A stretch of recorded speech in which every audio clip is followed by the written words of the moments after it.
अस्सलाम वालेकुम दोस्तों। ਲਓ ਜੀ ਦੋਸਤੋ, ਇੱਕ ਜ਼ਿਮੀਂਦਾਰ ਆ ਤੇ ਕਣਕ ਦੀ ਜਿਹੜੀ ਖੇਤ ਆ ਉਹ ਵਾਈ ਜਾਣ ਡਿਆ ਤੇ ਇਹਦੇ ਨਾਲ ਅਸੀਂ ਗੱਲਬਾਤ ਕਰਦੇ ਆ ਕਿ ਕੀ ਵਜ੍ਹਾ ਬਣੀ ਆਇਆ ਕਿ ਤੂੰ ਜਿਹੜੀ ਕਣਕ ਵਾ ਉਹ ਕਾਹਤੋਂ ਵਾਈ ਜਾ ਰਿਹਾ, ਕੀ ਵਜ੍ਹਾ ਵਾ ਤੇ ਰੂਟਾਵਾਟਰ ਚਲਾਈ ਜਾ ਰਿਹਾ। ਇਸ ਜ਼ਿਮੀਂਦਾਰ ਨਾਲ ਅਸੀਂ ਗੱਲਬਾਤ ਕਰਦੇ ਆ। अस्सलाम वालेकुम जी। वालेकुम सलाम जी। हाँ जी राशिद भाई, की हाल चाल आ? ठीक ठाक ही अल्लाह शुक्र है। तू ਤੇ ਇਹ ਕਣਕ ਕਾਹਤੋਂ ਵਾਈ ਜਾ ਰਿਹਾ, ਕੀ ਵਜ੍ਹਾ ਬਣੀ ਆ?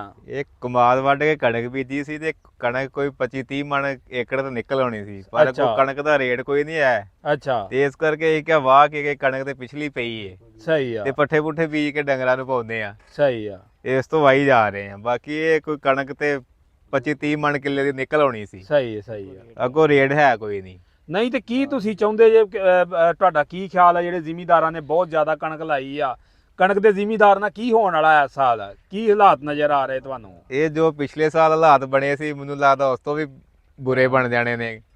ਤੁਸੀਂ ਤਾਂ ਬਿਲਕੁਲ ਵੀ ਨਾਰਮਲ ਕਣਕ ਸੀ ਤੇ ਉਹ ਵਾਹੁਣ ਡੇ ਜੇ, ਤੇ ਇੱਕ ਦਿਨ ਇੱਕ ਬੰਦੇ ਨੇ 18-20 ਕਿੱਲੇ ਨਿਸਰੀ ਕਣਕ ਵਾਹ ਦਿੱਤੀ ਹੈ। ਦੇਖੀ ਹੈ ਵੀਡੀਓ ਕਿ ਨਹੀਂ ਤੁਸੀਂ? ਉਹ ਭਾਈ ਅਸੀਂ ਤੇ ਵੀਡੀਓ ਦੇਖੀ ਨਹੀਂ ਹੈਗੀ, ਲੇਕਿਨ ਚਲੋ ਉਹਨੇ ਵੀ ਮਜਬੂਰ ਹੋ ਕੇ ਵਾਹ ਦਿੱਤੀ ਹੈ ਕਿ ਤੇ ਉਹਨੇ ਫਿਰ ਇੱਕ ਦੋ ਬੰਦੇ ਹੋਰ ਵੀ ਆ ਜਿਨ੍ਹਾਂ ਨੇ ਖੜੀ ਕਣਕ ਲੋਕਾਂ ਨੂੰ ਵਢਾਈ ਆ।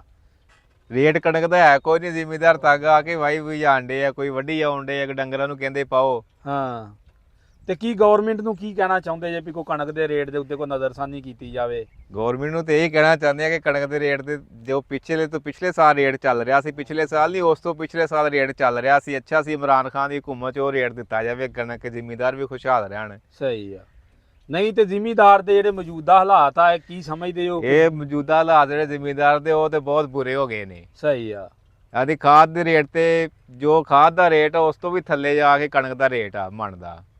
ਖਾਦ ਕਣਕ ਤੋਂ ਮਹਿੰਗੀ ਕਹ ਲੋ ਕਿ ਆ ਰਹੀ ਆ। ਸਹੀ ਸਹੀ।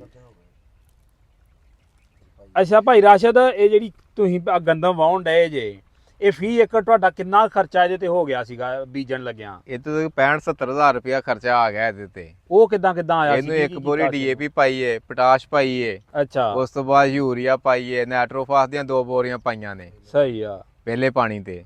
ਸਹੀ।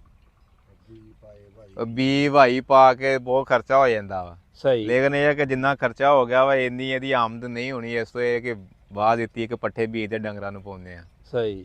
ਅੱਛਾ, ਅਗਰ ਰਾਸ਼ਿਦ ਭਾਈ ਆਪਾਂ ਹਿਸਾਬ ਲਾਈਏ ਤੇ ਇਹ ਜਿਹੜੀ ਤੁਸੀਂ ਵਾਹੁਣ ਡੇ ਜੇ, ਕਹਿ ਲਓ ਇੱਥੇ 60-70 ਹਜ਼ਾਰ ਖਰਚਾ ਆ ਗਿਆ ਤੇ 60-70 ਹਜ਼ਾਰ ਇਹਦਾ ਪੈਲੀ ਦਾ ਠੇਕਾ ਵੀ ਇਹ ਵਿੱਚ ਹੈ? ਇਹ ਇੰਨਾ ਬਿਲਕੁਲ ਹੈ। ਯਾਨੀ ਕਿ ਕਹਿ ਲਓ ਵੀ ਖੜੀ ਖਲੋਤੀ ਖਾਲੀ ਪੈਲੀ ਜਿਹੜੀ ਆ ਤੁਹਾਨੂੰ ਕੋਈ 1.5 ਲੱਖ ਦਾ ਨੁਕਸਾਨ ਤੇ ਕਰਨੀ ਨੁਕਸਾਨ ਕਰ ਗਈ ਇੰਨਾ ਨੁਕਸਾਨ ਤੇ ਇਹ ਮਾੜਾ ਬੰਦਾ ਇਹ ਕਿੱਥੋਂ ਪੂਰਾ ਕਰੇਗਾ ਨੁਕਸਾਨ? ਬਸ ਇਸ ਤਰ੍ਹਾਂ ਹੀ ਮਾੜਾ ਬੰਦਾ ਹੋਰ ਮਾੜਾ ਹੋਈ ਜਾ ਰਿਹਾ। ਸਹੀ ਆ। ਲਓ ਜੀ ਦੋਸਤੋ, ਇਹ ਸੀ ਗੱਲਾਂ ਬਾਤਾਂ ਜ਼ਿਮੀਂਦਾਰ ਦੀਆਂ ਤੇ ਕਣਕ ਵਾਹ ਰਿਹਾ ਵਾ। ਵਾਓ ਜੀ, ਤੇ ਦੋਸਤਾਂ ਨੂੰ ਦਿਖਾਲਦੇ ਆ ਕਣਕ ਵੀ। ਤੇ ਇਹ ਜੀ ਹਾਲਾਤ ਜੇ ਮੌਜੂਦਾ ਜ਼ਿਮੀਂਦਾਰਾਂ ਮਕਈ ਬੀਜ ਰਿਹਾ ਜੀ ਕਣਕ ਵਾਹ। ਕੀ ਬੀਜਣਾ ਹੋਣਾ? ਮਕਈ ਬੀਜਣੀ। ਮਕਈ ਨਹੀਂ, ਮਕਈ ਸਾਈਲੇਜ ਵਾਸਤੇ ਕਿ ਪੱਠਿਆਂ ਵਾਲੀ ਬੀਜਣੀ? ਨਹੀਂ, ਸੈਲਜ ਵਾਸਤੇ ਬੀਜਣੀ ਮਕਈ।